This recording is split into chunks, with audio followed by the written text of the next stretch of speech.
Hi there, and a warm welcome to my Projex Academy podcast explaining how to use the Pomodoro Technique to get more done in less time. I'm Dave Litten, and your guide to all things in management. I have over 30 years of experience helping teams turn ideas into reality. I am a certified Prince 2 practitioner, and I've spent decades refining strategies that make projects thrive. Now, the Pomodoro Technique is popular for time management. It improves productivity with focused work sessions. And these sessions use a 25-minute work interval coupled with 5-minute breaks. So by breaking work down into manageable chunks, you can limit interruptions and reduce mental fatigue. In this podcast, I'll explain how the technique works, its benefits, and how to implement it for yourself. So I ask, do you ever feel overwhelmed by your to-do list and wonder how you'll finish everything? Well, the Pomodoro Technique uses a rotation of focused work sessions and frequent short breaks. What this does is it maximizes your productivity to stay on top of your projects. All right then, so what is the Pomodoro Technique? Well, the idea is that by working uninterrupted for short periods of time, you can boost productivity while reducing mental fatigue. It was developed by someone called Francesco Cirillo, pardon my accent, in the late 1980s, who used a tomato-shaped timer from his kitchen to time himself, and Pomodoro is the Italian word for tomato. Now, the Pomodoro time management method is absolutely perfect for tasks that often feel overwhelming. It helps with projects that seem to sit on your to-do list forever and tend to drag on, getting pushed further and further down. So here's the breakdown of the technique. Pomodoro is a 25-minute work session followed by a 5-minute break. And during the day, after every 4 Pomodoros, you should take a longer 15-minute break. And to apply the method in a team setting, you would first assign tasks to each team member. You do this at the start of the day using Pomodoro sessions to complete the tasks, while at the end of the day you would want to meet with the team to review how many tasks and Pomodoros were completed. Remember, a Pomodoro is typically 25 minutes long. So you'd want to break these tasks into short bursts of focused work time, followed by regular short breaks. And this process prevents burnout and keeps you engaged. Now, with a larger project, the technique makes it easier to chip away in structured time blocks rather than feeling like you need hours of uninterrupted focus. In this way, you can make steady progress. You can take a 5-minute break after a few Pomodoro sessions. Alternatively, you can opt for a 30-minute break. These breaks help keep your energy up without feeling mentally drained.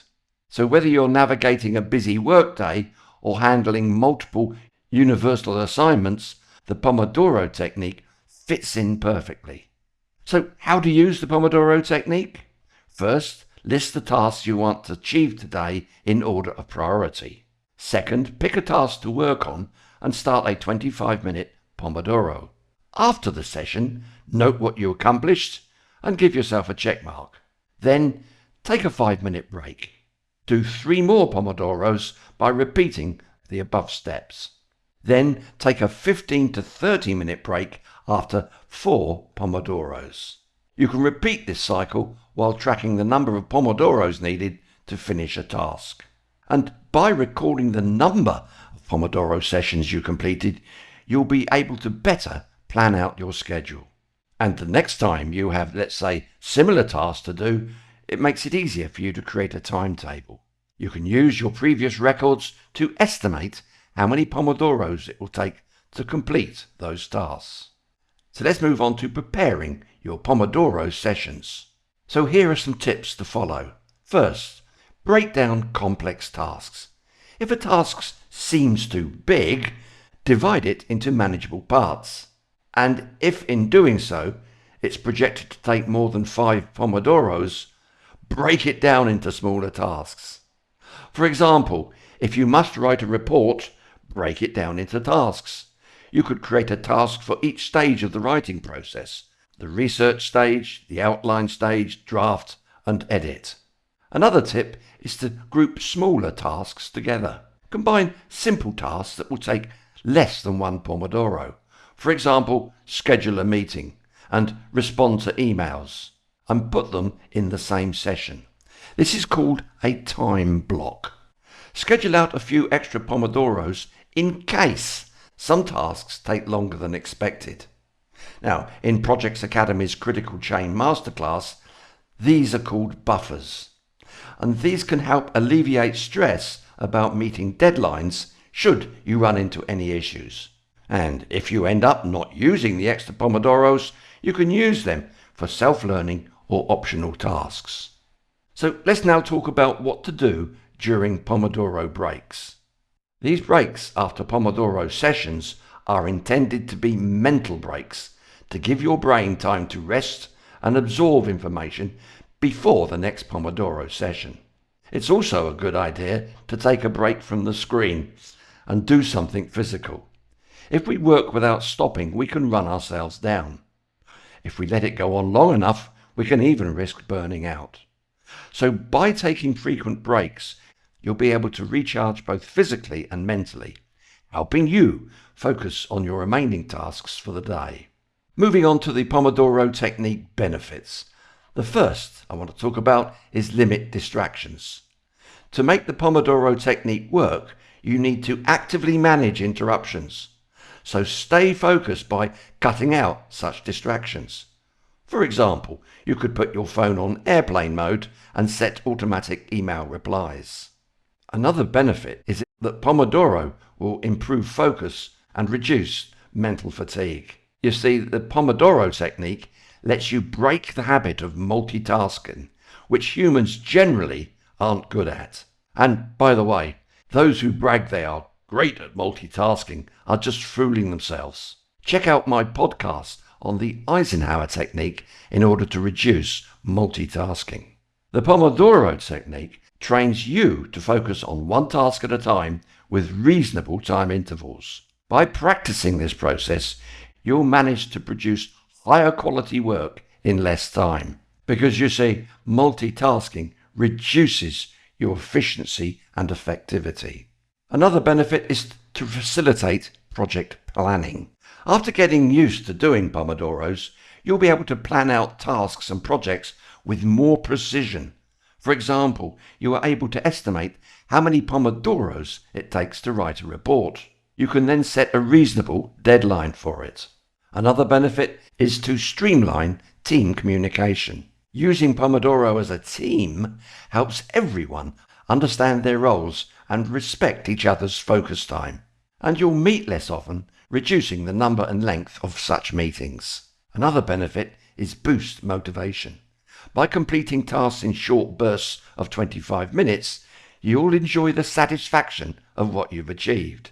This encourages you to stay productive and avoid procrastination, with a longer break as a reward after 4 Pomodoros. So let's talk about some tips for the Pomodoro method. First, adjust Pomodoro length. Change session lengths to match your work style, whether it's longer breaks or shorter work periods. Use Pomodoros when helpful. You see, you don't have to use them all day, or try them for complex tasks or during your most productive times. Now, a final topic I want to touch on is the use of Agile, or in particular, Scrum as an Agile technique. And here we would use something called the product backlog to do the most valuable work first. You can see how this plays into the Pomodoro technique. And during what's known as a sprint, there's something called parallel work and swarming.